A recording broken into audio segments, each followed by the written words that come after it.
नमस्कार दोस्तों, मैं हूं डॉक्टर विकास शर्मा और आज हम चर्चा करेंगे ऑटिज़म और उसकी थेरेपीज़ के ऊपर। ये जानेंगे कि ऑटिज़म में थेरेपीज़ आप कैसे दे सकते हैं, ऑटिज़म में किस तरह की थेरेपीज़ हेल्पफुल होती हैं और हम बेसिकली ये अंडरस्टैंड करने की कोशिश करेंगे कि थेरेपीज़ का महत्व क्या है और उसको राइट तरीके से कैसे देना चाहिए और क्या आपको थेरेपिस्ट के पास जाना चाहिए, क्या आपको घर पे करनी चाहिए, पेरेंट्स को कितना समय देना चाहिए। बहुत सारे महत्वपूर्ण विषयों पे डिस्कशन करेंगे। दोस्तों, इससे पहले वाला जो मेरा वीडियो था वो बेस्ड था होम्योपैथी और ऑटिज़म के ऊपर कि होम्योपैथिक मेडिसिन कैसे हेल्प कर सकती हैं ऑटिज़म में आपके बच्चे को रिकवर करने के लिए। तो दोस्तों, वो वीडियो ज़रूर देखिएगा और उसके अंदर बहुत सारे और इम्पॉर्टेंट फीचर्स भी हैं, जैसे अर्ली साइंस को कैसे डिटेक्ट करना है या कौन से ऐसे सिम्टम्स हैं जिनसे आपको पहले पता चल सकता है कि आपके बच्चे को ऑटिज़म डेवलप हो रहा है। तो दोस्तों, वो पहले वीडियो था और मैं आपको उसका लिंक इसमें दूंगा। तो अभी चर्चा शुरू करते हैं समझने के लिए कि थेरेपीज़ का क्या रोल है और राइट तरीका क्या है थेरेपीज़ देने का। क्या स्कूल भेजना चाहिए अपने बच्चे को, और अगर आप स्कूल भेज रहे हैं तो वहाँ पर किस तरह से हैंडल होना चाहिए, थेरेपी सेंटर्स में जाना चाहिए तो किस तरह की थेरेपी करवानी चाहिए, which is the best therapy in autism. तो इन सब विषयों के ऊपर हम विस्तार पूर्वक चर्चा करेंगे अभी। दोस्तों, सबसे पहले जानते हैं कि हम ह्यूमंस सीखते कैसे हैं, हमारी लर्निंग कैसे होती है, और ये जानते हैं कि हम बोलना कैसे सीखते हैं, हमारी स्पीच कैसे आती है। दोस्तों, हमारी जो लर्निंग होती है उसके दो कंपोनेंट्स होते हैं। पहला कंपोनेंट होता है जिसे हम एक्टिव लर्निंग कहते हैं, और एक्टिव लर्निंग होती है जो हम स्कूल कॉलेजेस में सीखते हैं, हमारे एकेडमिक्स, जहाँ पर हम एक कॉन्शियस एफर्ट डालते हैं किसी चीज़ को याद करने के लिए, तो उसे हम बोलते हैं एक्टिव लर्निंग। दोस्तों, एक्टिव लर्निंग हमारी टोटल लर्निंग का बहुत छोटा सा हिस्सा होता है। हमारी मेजर लर्निंग होती है पैसिव, जो हम अपने इन्वायरमेंट से सीखते हैं। About 90 to 95% of our learning is passive. हम अपने आप सीखते हैं चीज़ें, और उसमें हमारी स्पीच जो होती है वो एक पैसिव लर्निंग का पार्ट होती है। दोस्तों, मैं चंडीगढ़ में पैदा हुआ। मेरे पेरेंट्स हिंदी पंजाबी बोलते थे, and before I could even go to school, मेरे स्कूल जाने से पहले ही मैं बोलना सीख गया था। और वो मैं कैसे सीखा था? क्योंकि मैं अपने इन्वायरमेंट से कनेक्टेड था और passively I was learning things. Speech जो थी मेरी, जो मैं हिंदी और पंजाबी बोलनी सीखा, वो मैं अपने एनवायरनमेंट से पैसिवली का मतलब है कि मैंने कोई बहुत ज़्यादा उस समय चेष्टा नहीं की, मैंने उस समय उसके लिए बहुत ज़्यादा कोई कोशिश नहीं की। तो हमारा ह्यूमन ब्रेन जो है दोस्तों, वो अपने इन्वायरमेंट से कनेक्ट करता है जब हम 6-8 महीने के होते हैं, साल के होते हैं, और Aahista Aahista it starts learning things from the environment. और स्पीच उसका एक बहुत मेजर पार्ट होता है। अगर मैं चंडीगढ़ में पैदा हुआ तो मैं पंजाबी बोलना सीख गया, मैं हिंदी बोलना सीख गया।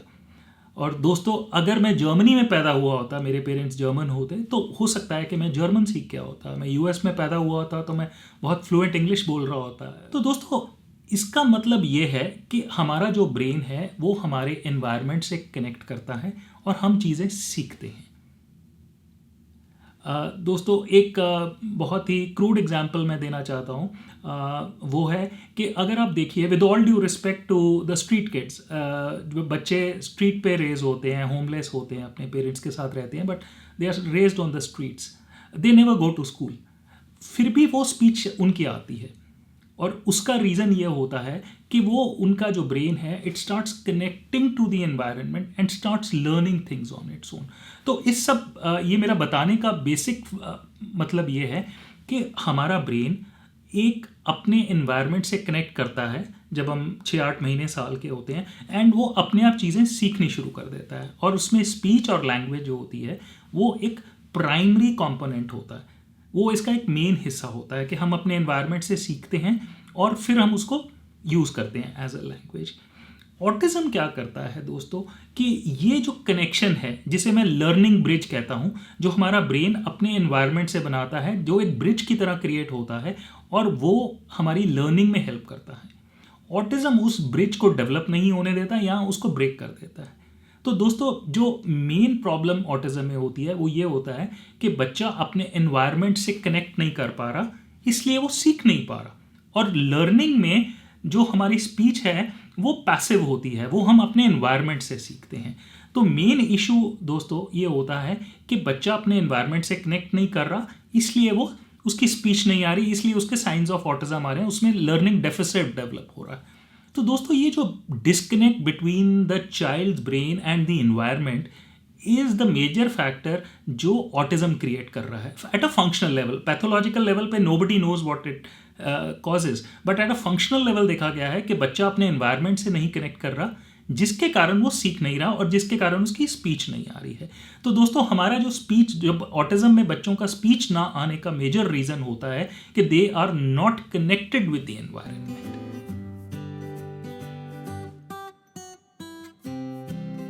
तो दोस्तों जो चीज़ हमारी पहले की डिस्कशन से क्लियर हुई है वो ये हुई है कि क्योंकि बच्चा अपने एनवायरनमेंट से कनेक्ट नहीं कर पा रहा, इसलिए उसका वो लर्निंग ब्रिज डेवलप नहीं हो पा रहा एनवायरनमेंट के साथ। तो दोस्तों अब हम बात करते हैं कि हमारा गोल क्या होना चाहिए थेरेपी का। जो पेरेंट्स थेरेपी देते हैं उसका बेसिक गोल क्या होना चाहिए, हम क्या अचीव करने की कोशिश कर रहे हैं थेरेपी से।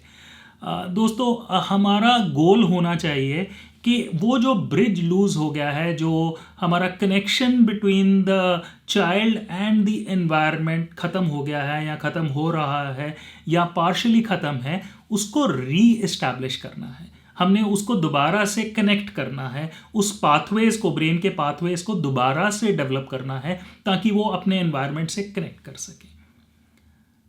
तो दोस्तों वो किस तरह से करेंगे? दोस्तों उसके अंदर सबसे इम्पॉर्टेंट चीज़ है कॉन्टिन्यूस एंगेजमेंट।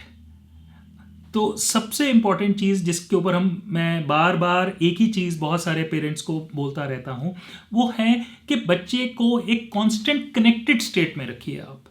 ठीक है, ऐसे नहीं होना चाहिए कि 1 घंटा थेरेपी होगी बाकी का टाइम वो अपनी दुनिया में रह रहा है, ऐसा नहीं। We want that the child should be constantly connected. मैं समझ सकता हूँ ये बहुत डिफ़िकल्ट चीज़ है बहुत सारे पेरेंट्स के लिए, specially when they are working and they have other commitments. But दोस्तों ये भी समझना बहुत ज़रूरी है कि ये rapidly closing window of opportunity है, कि हमारे पास ज़्यादा समय नहीं होता कि हम 2 साल वेट करें, साल वेट करें, 8 महीने वेट करें। तो इसलिए हमें ये चीज़ पे बहुत जल्द आना चाहिए कि हमें बच्चे को एक कांस्टेंट स्टेट ऑफ कनेक्टेडनेस में रखने चाहिए। मैं कांस्टेंट स्टेट ऑफ कनेक्टेडनेस का मतलब समझाता हूँ। देखिए कांस्टेंट स्टेट ऑफ कनेक्टेडनेस का मतलब ये है कि बच्चा हमेशा अपने एनवायरनमेंट से कनेक्टेड रहे। ठीक है जी, उसके लिए हम थेरेपीज पे आएंगे, मैं बताऊंगा कि थेरेपीज कैसे देनी है। बट मेन मकसद हमारा जो गोल है वो ये है कि हम बच्चे को उसके एनवायरनमेंट से कनेक्ट कर सकें, और उसको कनेक्ट करने के लिए हमें उसको बहुत लंबी देर तक, पूरे दिन तक एक कनेक्टेड स्टेट में रखना बड़ा ज़रूरी है। तभी उसका ब्रेन वो चीज़ दोबारा से सीख पाएगा कि मैं अपने एनवायरनमेंट से कैसे दोबारा से कनेक्ट हूँ, और इसी से उसकी स्पीच आएगी, इसी से उसकी बाकी की लर्निंग आएगी। तो कांस्टेंट कनेक्टेडनेस के लिए कॉन्टिन्यूअस एंगेजमेंट बहुत ज़रूरी है। तो दोस्तों ये 2 वर्ड्स हैं, इनको ध्यान से समझिएगा। Constant connectedness. कांस्टेंट कनेक्टेडनेस का मतलब हुआ कि बच्चा अपने एनवायरनमेंट से कॉन्स्टेंटली हमेशा कनेक्टेड रहे, हम अपने एनवायरनमेंट से हमेशा जुड़ा रहे। ठीक है जी। और दूसरा है कॉन्टिन्यूअस एंगेजमेंट। कॉन्टिन्यूअस एंगेजमेंट का मतलब है कि वो तब सीखेगा अपने एनवायरनमेंट से कनेक्ट करना अगर आप उसके साथ दिन रात कॉन्टिन्यूअसली एंगेज करेंगे। अगर आपने 1 घंटा एंगेज किया और बाकी का टाइम उसको छोड़ दिया, तो वो ब्रिज जो होगा वो दोबारा से रीस्टैब्लिश नहीं होगा। तो कांस्टेंट कनेक्टेडनेस और कंटिन्यूअस एंगेजमेंट, दोस्तों ये 2 इंपॉर्टेंट टॉप पॉइंट्स हैं जिनको आप अपने जहन में रख लीजिए और उस पर वर्क करिए। ये हमारा गोल है।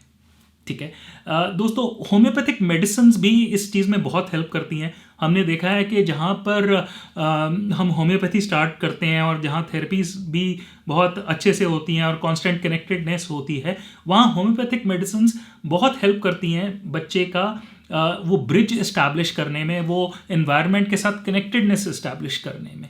तो दोस्तों होम्योपैथी का बहुत रोल है। आप जो इससे पहले वाला मेरा वीडियो है वो ज़रूर देखिएगा to understand how homeopathy can help. दोस्तों इस पार्ट ऑफ द वीडियो में हमने डिस्कस किया कि हमारा गोल क्या होना चाहिए और स्पीच की डेवलपमेंट कैसे होती है, और हमारा गोल मेनली होना चाहिए to reestablish the connection between the child and the outer world. दोस्तों नेक्स्ट पार्ट में हम जानते हैं कि थेरेपी क्या होती है, थेरेपी किस तरह से करनी चाहिए, स्कूल की इम्पोर्टेंस क्या है, थेरेपी सेंटर की इम्पोर्टेंस क्या है, बच्चे की इमोशनल एबिलिटीज़ को अंडरस्टैंड कैसे किया जाए, और बच्चे की हाइपर एक्टिविटी के बारे में बात करेंगे। बहुत सारे इंपॉर्टेंट पॉइंट्स के ऊपर डिस्कशन करेंगे second part of the video में।